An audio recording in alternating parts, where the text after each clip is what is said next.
Why macOS? Why a Mac? A somehow unusual handbook for macOS. Forward. Making a long story short, what you get with macOS is just one big thing. Killer features galore. And all these in perfect shape and condition, nearly without any bugs, and running fast and seamless like crazy. That's it. Thanks for reading. Just kidding. That's just the short version. Here's the long one. Since 2001, when Apple merged the old macOS 8 with its paradigm of easy access and transparency, with a technological superior Next system from Steve Jobs' second installment, the Next Corporation, Apple's macOS is basically a Next system with the Apple Mac desktop on top. It looks basically the same as previous versions. It is used in the same way, but under the hood everything changed to the even better. You cannot overestimate the importance of the technology behind the Next system. It is not only built with state-of-the-art object-oriented design patterns, it also is written in Objective-C, a variation of the C language that is still very, very fast like C, but at the same time offers the bug-proof and elegant techniques of object-oriented programming. This killer combination makes OS X fail-safe, rugged, and blazingly fast at the same time. And it is so compact that Apple was able to port it into a tiny portable device they called the iPhone, a mobile pocket computer Steve sold us being a telephone. And also on this platform, OS X, they are called iOS, runs just like crazy. But there is more than technology. OS X is more than other systems oriented towards the user. Nothing is in your way. One major issue with other systems like Microsoft Windows or Linux is that the software seems to be more important than you, the user. Like in the old, very old days, the person in front of the computer is considered the administrator of the computer. His main purpose is to take care for the computer and to do everything that the thing is able to run properly. Somehow, this image of the user as being primarily the administrator of the PC transferred itself to this very day in the way Windows and Linux approach their users. If such an old-fashioned application or a system service just thinks it could place a message right in front of you, no matter what, and you have to answer it right now, it does so. The system seems to have priority one, and then, when the software is satisfied, your intentions come second. Often these systems want attention from you to install or update software, antivirus updates, and that on a daily basis. When I still used Windows, I knew that my first 10 or so clicks on the mouse would be to satisfy the system and those components like that Acrobat reader thing that sometimes wanted to get updated every freaking day.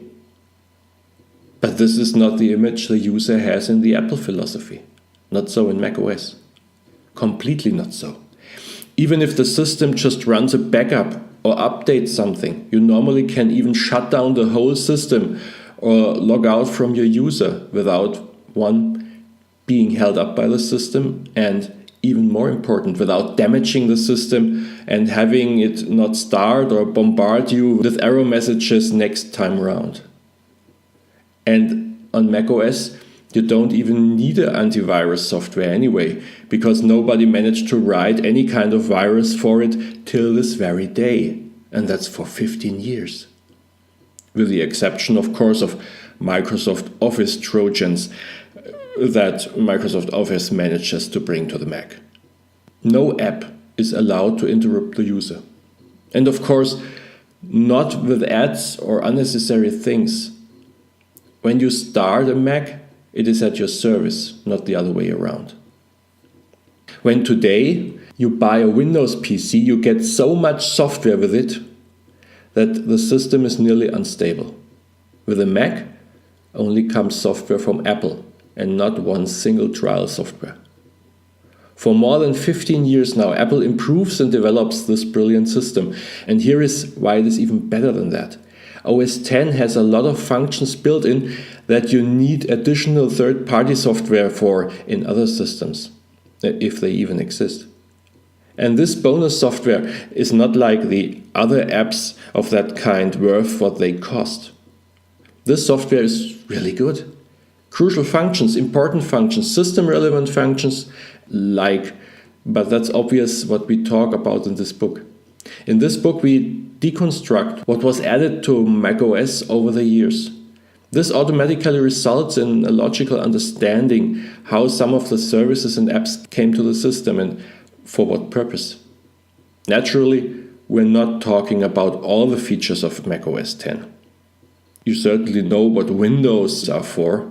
This book will point out the not so obvious gems of OS X that perhaps also help the decision whether to move from another system to the Mac or perhaps not.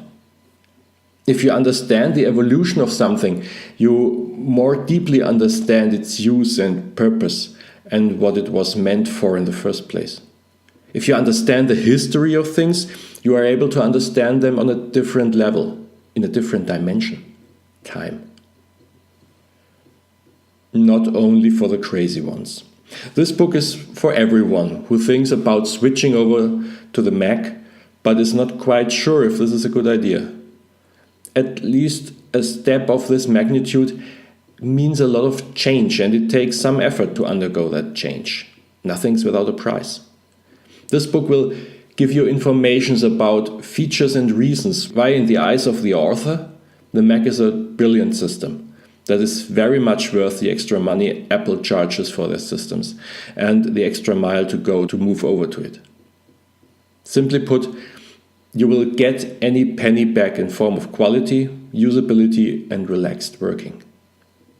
But this book is also for the Mac user who wants to learn more about his system and its origins and functions. Because if there is any weakness in Apple's way of doing things, it's that they do not document their features well.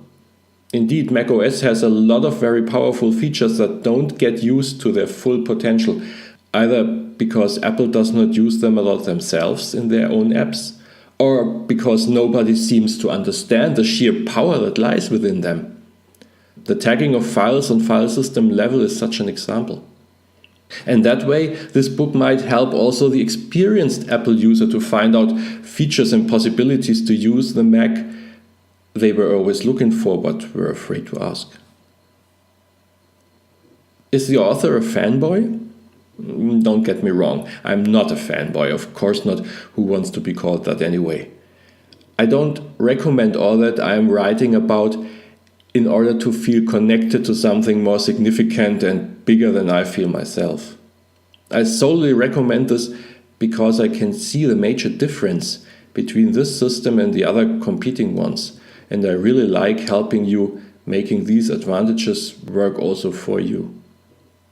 So, am I paid by Apple? No, unfortunately not.